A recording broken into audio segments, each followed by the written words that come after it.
Hi, everyone. So my name is Doreen. Nicole told you guys that already. And tonight we're here to talk really specifically about the Developmental Disabilities Administration Assessment. So I'm going to dive right into sort of some of the details of what is the DDA assessment and give some broad overview. And then we're going to talk really more specifically tonight about the support level assessment or the care tool. This is the assessment that determines the personal care hours for a person in the state of Washington. So I'm going to kind of go over the DDA assessment as a whole. It measures a person's individual support needs. You're going to meet with a case manager face-to-face and the individual with disabilities, and then they usually include a parent, another person that knows the client well. Legal representatives are always invited, but you can also have additional people there. If you have therapists or ABA providers, or if you have older adult children who have rec specialists or personal care providers. You can also invite them to come and participate. If they have important information about the services that your child needs to be successful and the personal care supports that they need, they can be invited to the assessment. So definitely you want to invite job vendors. If you have someone who's a job coach or who's providing employment supports to your individual person that you're caring for, you really like to have them there. The case manager will invite them, but it's always good for you to send that invite as well. An assessment interview will take 2 to 4 hours. So that's a pretty significant chunk of time. You want to make sure that you're setting aside a good solid afternoon to do this. And the DDA assessment itself, the first part of it, is given to everyone who requests an assessment. Now, from that, they'll use acuity scores to determine if a person will qualify for additional paid services. And then that will continue you on to the later sections of the assessment, which I'll talk about in a minute. So be sure that when you get the documentation back from DDA that you review the service summary, the care results document, and your planned action notices. So you're going to get 3 different documents back from the DDA. You're going to have assessment details that talk about how the questions were answered and the notes that the case manager would have made. You're going to have a care results document that you can request that. So there is a specific document called care plan results document that you can request from the case manager. We'll take a look at an example of one of those later. That's not something that's just readily given to people, but I'll show you how it can be a really useful tool to request. If you want those details, you ask your case manager for that. You're also going to get the individual service plan. That's going to tell you how much service you have and who is providing the service. And you're going to get a planned action notice that tells you what the services are, the allotment, and any rights to agree or disagree that you have it. So it'll tell you your appeal rights. So before you sign the assessment, you should get a paper copy and see everything and make sure that you agree with what's in it.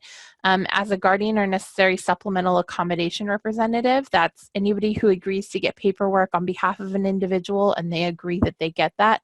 So for parents, that's always us. And for parents of adult children, typically you're assigned as an NSA or as a guardian potentially, but you don't need that in order to receive all the paperwork that DDA gives. Once you look at everything, if you agree with what services are in there, there's a signature page, and that has to go back to the case manager, especially for your first assessment. That has to go back right away. That is what is the starting point for services. And then this process will happen once a year, every year, for people who have paid services through the DDA. So I'm going to go over quickly the assessment sections. So there are 3 sections or modules in the DDA assessment. Okay, the first is the support assessment module. This module doesn't generate personal care hours. It does, however, look at acuity scores for respite hours, annual individual family service allotments, and residential and waiver employment services. So there's also a component of this that's a normed scale called the support intensity scale tool for people over 16. So you might also hear this support assessment module referred to as the SIS. Now this is only in the DDA. There are other parts of this assessment that you can also receive through other programs like home and community services. That's the second part, the service level assessment. This is the part of the assessment that determines your Medicaid personal care hours. The outcome of this part of the assessment, and this usually comes after the support assessment module. This looks at acuity scores and the monthly hours available for personal care. Now, some people might think, oh, well, my case manager decides that. Not really. There's a very complicated algorithm that goes on in the back of these assessments based on how you answer the questions and combinations of potentially your diagnosis and the types of behavior or support needs that you have combined together to determine the level of care that you get and the individual support needs that the person will receive. So this portion of the care assessment is also called the care tool, the Medicaid personal care assessment. One thing that's happening with government is they're always updating their language and changing their language. So sometimes you'll hear things and used interchangeably. I really tried to include what is called today in the bold at top and then other potential names for it down below. Person-centered service plan module is the third module. This is that individual service plan that shows how much of a paid service the individual is eligible to receive and who will be providing that service. This plan will also identify supports that the person has that maybe the state does not pay for. It might include therapies that they go to that are paid for by their insurance. This plan is just kind of looking at all the services provided in the individual's life, but it'll tell you who does what and how much of that. This is called the Person-Centered Service Plan module. They'll also ask you about your individual person's goals, right? So the individual with disabilities are going to ask, what kind of goals might you have that you want to achieve this year? And to see if there's any services or outside supports that they can find to help meet individual goals for the person. This is not to be confused with the person-centered plan like you see in some of those beautiful maps that have pictures and colors and lots of people getting together. Those are a separate service available under the waiver. And this is also called that individual service plan. So on this slide, I'm just going to quickly talk about the support assessment module called the SIS, or the Support Intensity Scale. This is used for every DDA client. It will give them information about potential waiver eligibility, and it'll identify people receiving or approved for paid services who will need the additional 2 assessment modules. So this is what everyone receives. Now, not everyone is determined to need a paid service. And so it's important, though how you answer these questions is important on your initial assessment, because it can determine whether you meet criteria or acuity to be considered for waiver. It includes a special part of it called the Support Intensity Scale for clients over 16. It's normed. So if you have an individual who's over the age of 16, there is a normed tool inside of here that's used nationally called the Support Intensity Scale. And it looks at measuring support for people with disabilities in different places across the nation. This module also looks at caregiver needs, behavior issues, and protective supervision. Those are not things that are covered in the support level assessment. So if the person is not currently eligible for paid services, the DDA assessment ends right here. And then the person is given a copy of the results. If there are additional services warranted, like personal care, or if there's a request for a waiver, they could potentially go on to get this second part of the assessment. So this is where I'm going to focus my attention tonight, is on the service level assessment module. This is also called the care tool or the Medicaid personal care assessment. So this module is used for DDA clients who are authorized to receive a paid service. The answers to these questions develop in the algorithm behind. They develop the support plan. They also determine the number of personal care hours that are needed in home to support that person with their activities of daily living and their personal care. This is the second part. It has specific look back periods. They're asking what actually happened, what supports were actually provided to the individual, and it's going to determine that monthly hour allotment that people talk about that's for that individual provider to come into the home and provide services and support. The person-centered service plan module, this is literally just going to outline what are the paid services, who is authorized to provide those paid services. They're going to print this plan and give it to the client and their necessary supplemental accommodation person or parent following the assessment, and you're going to have a copy of that. This is also going to go to any individual service provider that you have signed up. So if you have a provider who comes into your home from an agency, or if you have someone that you got hired through Carina Care or one of the other services that are available to find personal care providers, this part of the plan is also going to go to them. It's telling them what their job is. You know, it's assigning to them the tasks that they're going to be doing for the individual. So this is just a slide to show you guys that all of these services are outlined in the Washington Administrative Code. You can get the Washington Administrative Code at any library, or you can go online. This is the general WAC, but I included specifically the two chapters that address the DDA assessment and personal care hours. DDA is not the only agency under the Department of Social and Health Services that provides personal care. People over the age of 18 can also qualify for personal care hours through home and community services. That can be determined that's what they call long-term care services. So just because a person does not qualify for DDA does not mean that they don't qualify for personal care. For children under 18 who receive supplemental security income, they can qualify for personal care hours even if they are not a client of the DDA. So I'm going to say that one more time because a lot of people don't catch that. But personal care hours are an entitlement that is tied to Medicaid. So if a person is receiving supplemental security income, even if they're under the age of 18, they can be assessed for personal care hours, even if they're not over the age of 18. So you do not have to always be a person who qualifies for the DDA rules to access personal care, but you do have to qualify for SSI to receive personal care from one of those other services. The entitlement is tied to that.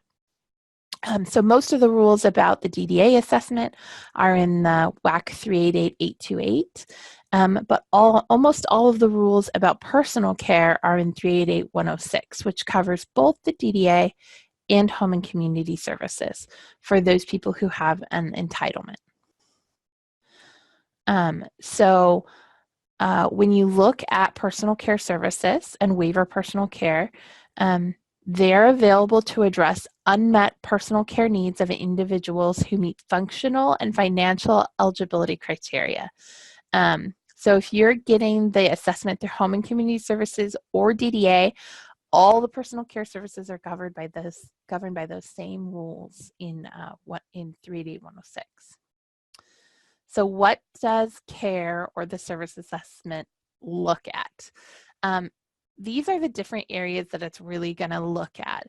It's going to look at cognitive issues. It's going to look at complex medical conditions.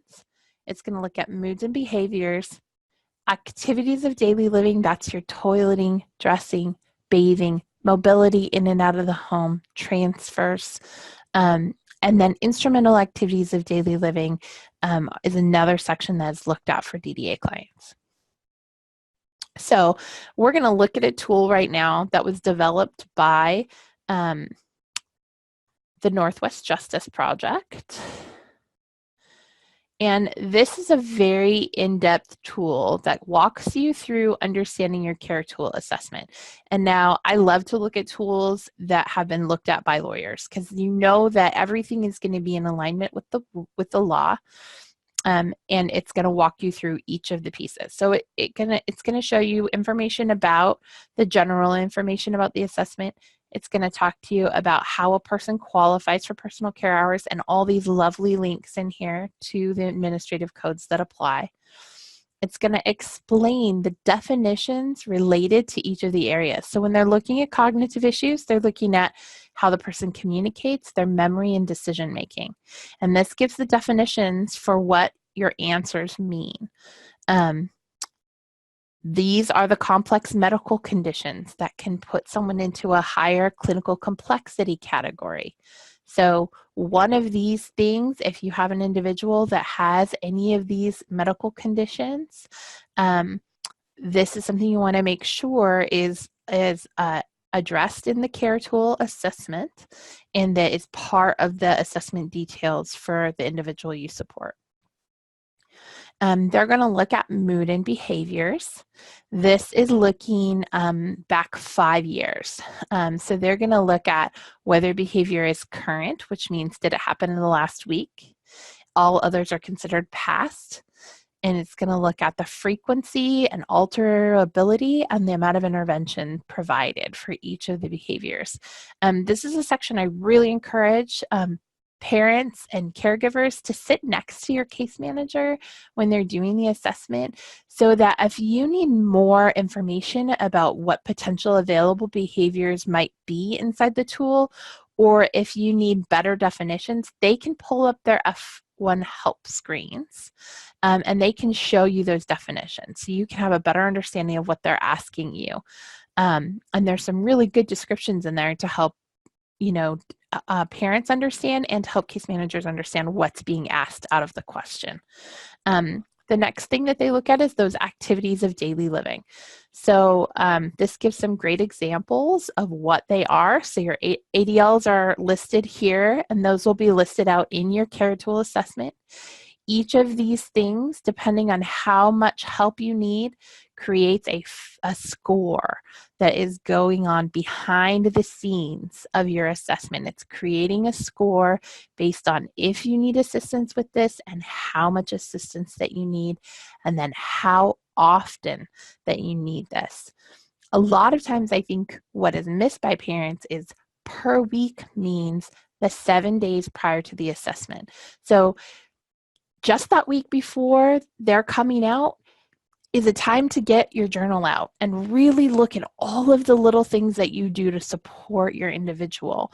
And all of those details, like don't leave anything out. All the times that you have to verbally prompt them and every bit of the support that you're providing. So this is going to show different definitions as well about the types of supervision, limited and extensive assistance, and what those definitions are. This is important for determining the level of care that you're going to get. They can do adjustments to hours based on what you say is being provided by other people. So for an example, as a parent, they're going to put you a lot of the activities of daily living that are the extra, right? If the kid is 18 or younger, they don't pay for care a parent would normally give, right? So here's an example is they'll assume that parents would prepare meals for their children. But if there's a special diet or there's special care that you have to provide in doing that, you can ask DSHS to look at, well, I'm going to do that half of the time, but I really need assistance from a caregiver to do that half of the time. So Most of the time, they're going to mark more than 3/4 of the time for parents who are providing care to children under the age of 18. But there are always exceptions, especially if you have specialized medical needs. If you feel like there's errors, write an email to your caseworker and let them know. There's always ETRs available if you feel like the situation that you're in is exceptional. You can request exceptions to the rule and talk about why the supports you're providing to your child or your support individual are exceptional. And you can see, like, if you're having multiple extreme constant behavior issues, that's something that you can put into an email to them and ask for additional support for. If there's complex medical care. So this goes into a great deal of detail about what to do if you disagree, what happens if there's changes in your condition, that you can ask for a new assessment at any time. So this will be in the Google Drive that's going to go into your chat box with all of the resources in it. Okay. Get back to my... so that is a really great tool that we use. Now, there's a lot of other really great resources out there. If you have individual questions about DDA services, you can fill out a Pave online help request and we'll help you get connected with someone who can help you. You can do that by going to wapave.org here. You can click on this little Get Help tab and scroll down here and say, I'm a parent and caregiver. Enter your information and then who you're seeking support for, either a child or adult that you're needing assistance with, and then put some information about why it is you're contacting Pave. I would put this under parent and family, health and wellness, and someone will get in touch with you to help talk about your individual circumstance. Any information you can include in here and that anything else on your mind helps us get prepared for your call. Other ways that you can get assistance is to connect with your parent coalition. In Pierce County, we have PC2 online, and they do really great one-to-one navigation services and support. So this is their website, and you can reach them under their Contact Us tab. And they have phone time and an email here and a way to contact through their webpage as well. There are really great articles at the ARC of King County, has really amazing resource guides developed by parents who have been doing this for a long time. This link is also in your notebook, that include really great detailed handouts about understanding personal care for adults, for children, and then a guide to respite. And these are some of the best resources out there. I refer to them all the time and use them with families. Another place that has really great information is the DDA website itself. So you can click on, you can go to dda.wa.gov, and then inside the DDA assessment, it'll walk you through what are the different modules, what is the laws. But I really like these information flyers down here. So the DDA assessment for families is a really great one-page document, front and back, that talks really basically through what is the DDA assessment. It gives some links and then tells you how to get in touch with them, calling the case manager. So these are some good tools that I just wanted to make available to you guys. And then the last resource is, of course, Informing Families. They have wonderful resources for everyone.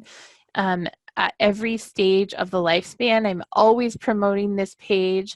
It talks about all the kinds of different resources and navigation you can be doing at different ages. So whatever stage of life that you're in, there's some really great resources here on Informing Families. And they do a very specific outline on DDA services. So you can see on the left there, navigation, DDA services. They have videos. They have really great one-page documents that talk about each of the services. And that is probably enough talking for me now. So thank you for giving me this time to present.